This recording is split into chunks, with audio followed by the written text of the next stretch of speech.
Hello मेरे प्यारे बच्चों, कैसे हैं आप सब। उम्मीद करते हैं कि आप सब स्वस्थ होंगे, मस्त होंगे।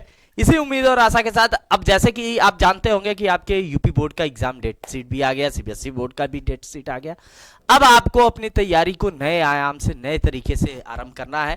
तो सारे कंडीशन को आपको समझते हुए चलना होता है कि भाई बोर्ड में आपसे क्या क्वेश्चन पूछा जा सकता है और कौन से टॉपिक से रिलेट करता है।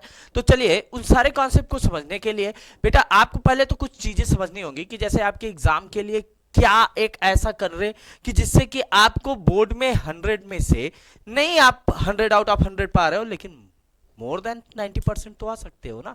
यानी 90% से आप एबव कैसे पाएंगे। इसके लिए आपको क्या करना होगा, अगर आप क्लास 10th में हो तो आपको क्या करना होता है कि भाई कि हर एक कॉन्सेप्ट को थोड़ी थोड़ी बातों को समझना होता है भाई। अब जैसे पहला चैप्टर ही क्लास 10th में क्या है, एसिड बेस एंड सॉल्ट। अब एसिड बेस एंड सॉल्ट की प्रॉपर्टीज को आपको याद रखना होता है। एसिड बेस एंड सॉल्ट आपस में रिएक्ट करके क्या बनाते हैं, मेटल के साथ रिएक्शन क्या होता है, नॉन मेटल के साथ क्या रिएक्शन होता है, ये सारी चीजें समझनी होती हैं। ऐसे ही आपको जो केमिकल रिएक्शन एंड इक्वेशन है, इसमें आपको how many type of chemical reaction, उनके मेथड को समझना होगा, उनके मेथोडोलॉजी को समझना होगा और उनके रिएक्शन प्रोसीजर को समझना होगा। जब आप बात करेंगे third chapter metal and non metal, यहां पे भी आपको प्रॉपर्टीज, मेटल का नेचर क्या होता है, फिजिकल प्रॉपर्टी क्या होती है, केमिकल प्रॉपर्टी, ऐसे ही आपको नॉन मेटल के बारे में समझना होगा।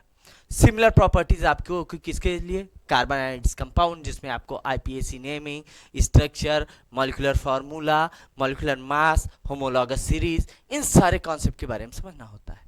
तो अब बेटा जब आप 12th में आते हो तो 12th में तो आपको पैटर्न ही चेंज हो जाता है ना।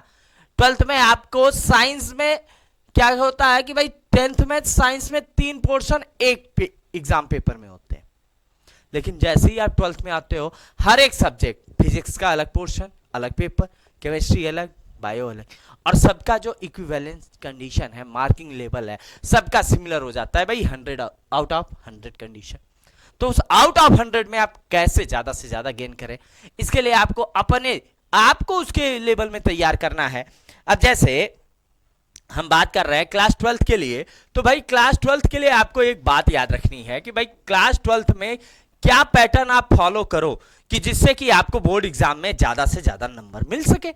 तो आप जानते होंगे कि जो क्लास 12 के केमिस्ट्री का पेपर्स होता है, अगर हम अभी यहां पे बात कर रहे हैं यूपी बोर्ड की, किसकी बात कर रहे हैं, क्लास 12th यूपी बोर्ड। तो क्लास 12th यूपी बोर्ड में जो पैटर्न है वो कैसे फॉलो होगा कि जो फर्स्ट क्वेश्चन होगा वो किससे बेस्ड होगा, एमसीक्यूज, जिसमें आप जानते होंगे कि टोटल नंबर ऑफ एमसीक्यूज कितने होंगे। तो यहां पे याद रखिएगा टोटल नंबर ऑफ एमसीक्यूज ये कितने होते हैं, 6। अब मैं आपको बता रहा हूं कि ये 6 एमसीक्यू किस चैप्टर से आने हैं। अब ये मैं ऐसे नहीं बता रहा हूं भाई, ये हम लोगों का थोड़ा सा एक एनालिसिस होता है कि कौन से चैप्टर से ज्यादा पूछा गया। तो याद रखिएगा यहां पे जब आप बात करते हो तो यहां पे आपको क्या करना है कि जैसे ही आप बात करोगे यहां, तो पहला चैप्टर आपको याद रखना है सॉल्यूशन। ये मोस्ट इंपॉर्टेंट चैप्टर होता है कि जिससे आपसे एमसीक्यू पूछा जाता है। दूसरा आपका होता है इलेक्ट्रोकेमिस्ट्री, दूसरा इससे आपसे पूछा जाता है।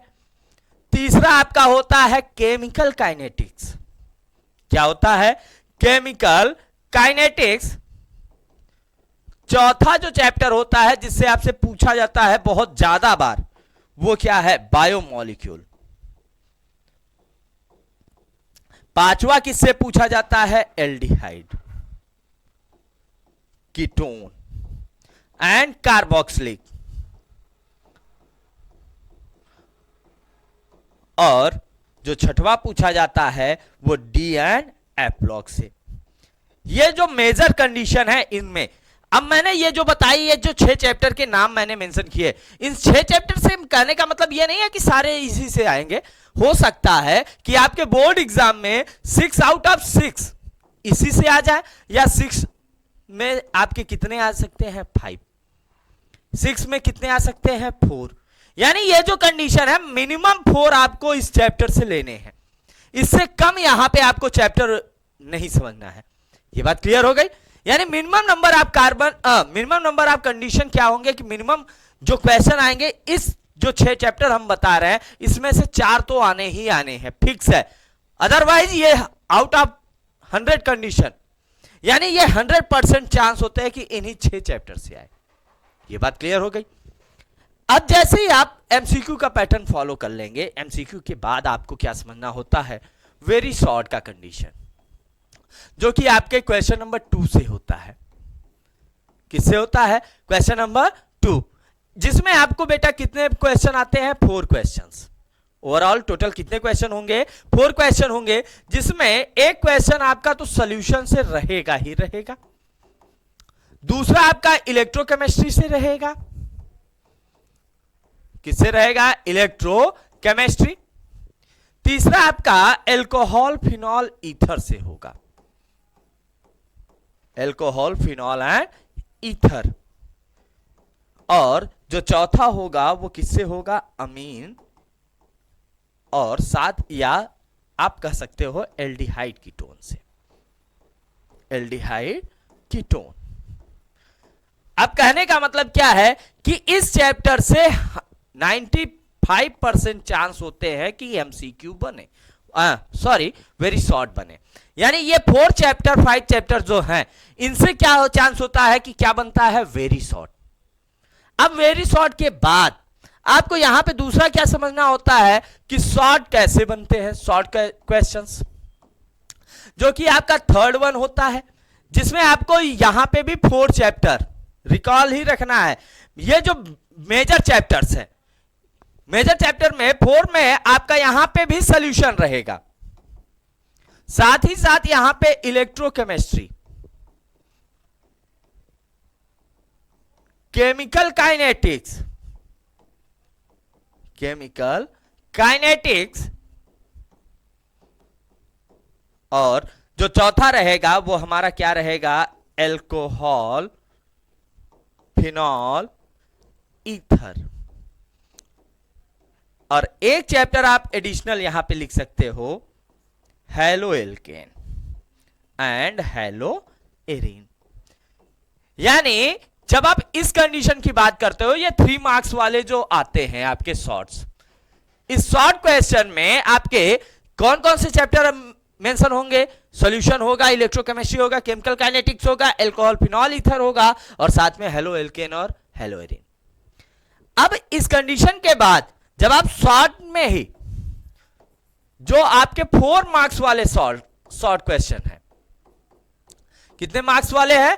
4 मार्क्स वाले शॉर्ट क्वेश्चन, तो इनमें क्या होता है कि पहला जो चैप्टर होगा वो किससे रहेगा? इलेक्ट्रोकेमिस्ट्री या केमिकल काइनेटिक्स से। यानी ये 2 चैप्टर यहां पे पहले बेसिस रहेंगे, केमिकल काइनेटिक्स।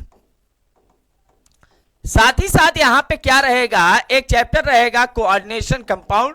इससे तो मोस्ट इंपॉर्टेंट कंडीशन है कि भाई 4 मार्क्स तो आने ही आना है, कोऑर्डिनेशन कंपाउंड। एक चैप्टर यहां पे आपको क्या ध्यान देना है? Alcohol phenol. कभी कभी यहां पे एक चैप्टर और ले लेता है सॉल्यूशन।